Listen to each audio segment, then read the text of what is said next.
I am a trans man. I identify as a man.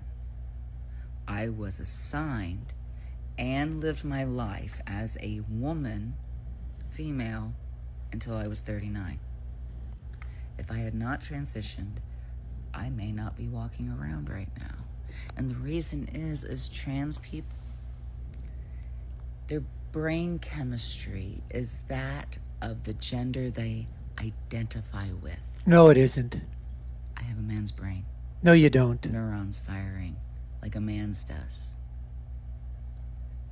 Genomes and DNA and genetics, and a trans woman, they identify as a woman because they have a woman's brain.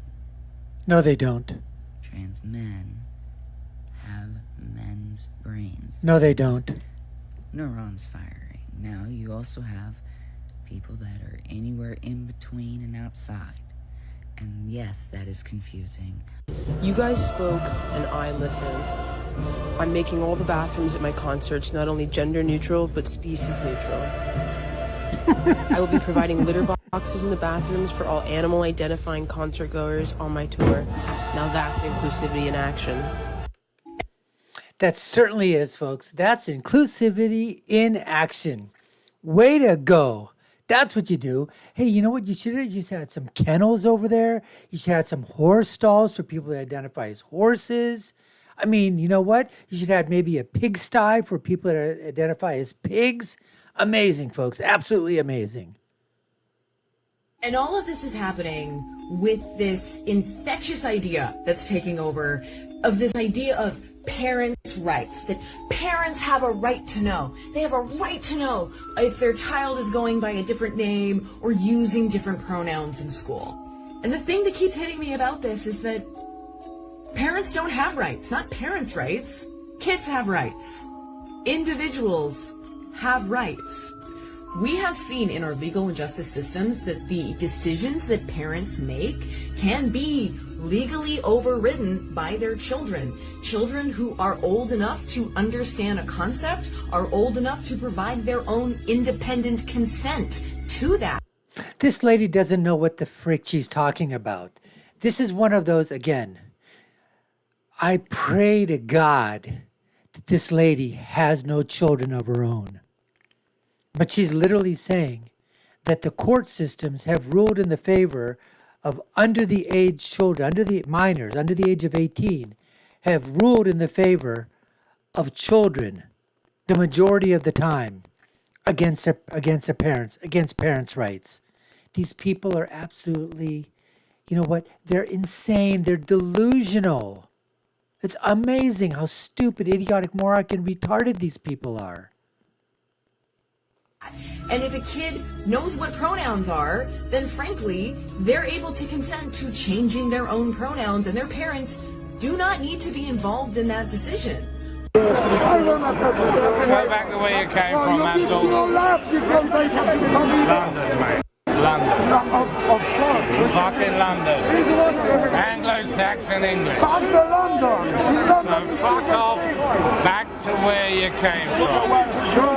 You have no business here with a mask. No, you don't. Fuck off. Don't touch me, Abdul. I'll break in. I'm going to ride hard for myself, and I'm going to say I'm a 10 out of 10, and I don't care who the has to say anything on this shit. You guys can call me ugly all you want, but you mother. Like, it's, I didn't do enough research on the podcast. Because we're talking about... Leftists can't handle the truth, folks. All he said is that, hey, let's say you're average. Wouldn't you be more confident just say you're average than lie and say that you're a 10? I guess you could fake it till you make it, right? Rating. Talk about people's attractiveness. That was like a pretty tame conversation. Like, she would not have liked what I was about to say. Excuse us. Oh, God. How old is she? They are 15 months old. We actually use they, them pronouns for grade until they tell us who they are. That's why you were like, who, what? Oh, wow. Okay, so They. they. Uh-huh. Awesome.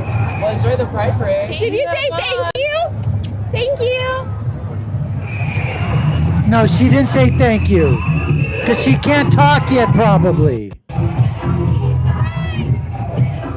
We are pulling apart this idea of sex, which is related to genitals, and gender, which is related to how you move in the world. So what you wear, how you share your identity with other people, all of those things. If you say you don't waste a line of questioning, I'm just giving you... I love the mansplaining. I'm enjoying it. You're loving what? The mansplaining that's going on. What Well, just talking me through how by not answering the question, by repeating processes which are not related to the question that I've asked. Because you don't know what you're talking about. Well, it's the slightly patronising and condescending way that you're responding to my questions. Well, I would suggest, Senator, that if you're putting the word man in front of some description of what I'm doing, you're doing that which I'm sure you're very much against, is making a sexist implication about how I'm conducting my role as a man. Well, then the easiest way to do it... Is that what you're saying, Senator? Well, what I'm saying is that the way you've been responding to me has been patronising and condescending, and I have responded to that. So the easiest way to deal with this is not to have that way in responding to the questions I've asked. Imagine the reaction, Senator, if I said you were woman-splaining. You're saying that I'm mansplaining. Well, it is a term that's used. Is it by whom? Well, it is a term that's used. By rude... Doesn't make by rude sense. senators. By senators who are seeking to make gender an issue. Stop being a hypocrite. Well, Conduct yourself appropriately for this place. I'm sorry you're so offended by the use of the word. It is a word that's used. I'm surprised that you're so shocked by the use of the word. No, I'm just calling hypocrisy. Hypocrisy. Well, thy name is Labor. Thy name is Senator Gallagher. No! Go away! Don't touch my fucking truck! I touched his truck. Oh my God, he's so scary.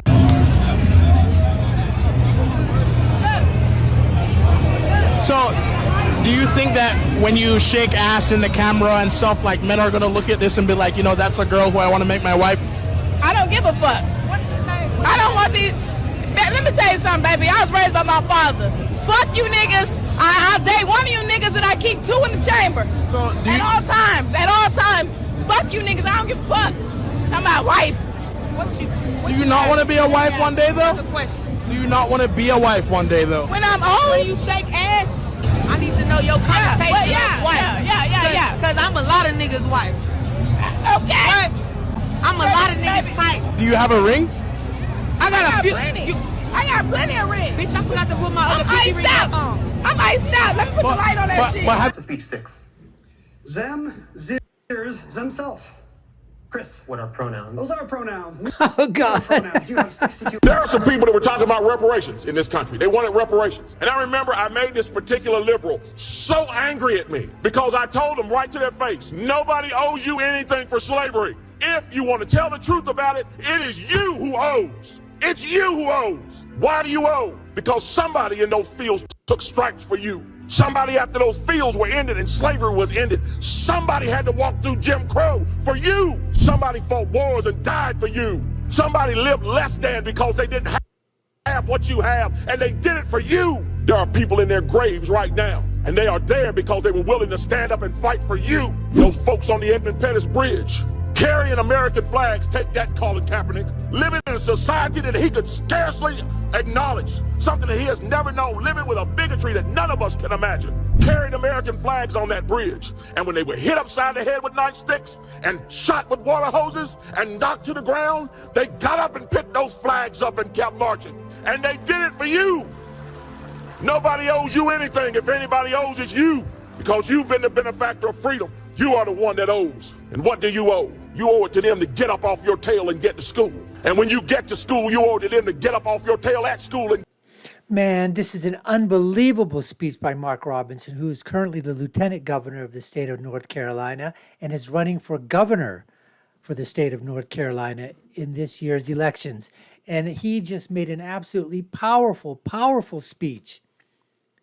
People in this day and age, in the year 2024, whatever you want to call them, whether they're Black Americans or marginalized people or, people of color, you are not owed a single damn thing. Nothing. Zip, zero, zilch, nada. But you owe everything You can't even begin to pay back what the people that came before you went through so that you could have the freedom and the liberties that you have now. These people today, can you imagine the millennials and the Gen Zers of today? If they had to be living in the 40s and 50s or back in the 1800s, could you imagine them? They couldn't survive. Could you imagine them, one of these millennial Gen Zers surviving for even 5 minutes in a cotton field? Just standing in a cotton field, not even doing anything, just standing in a cotton field.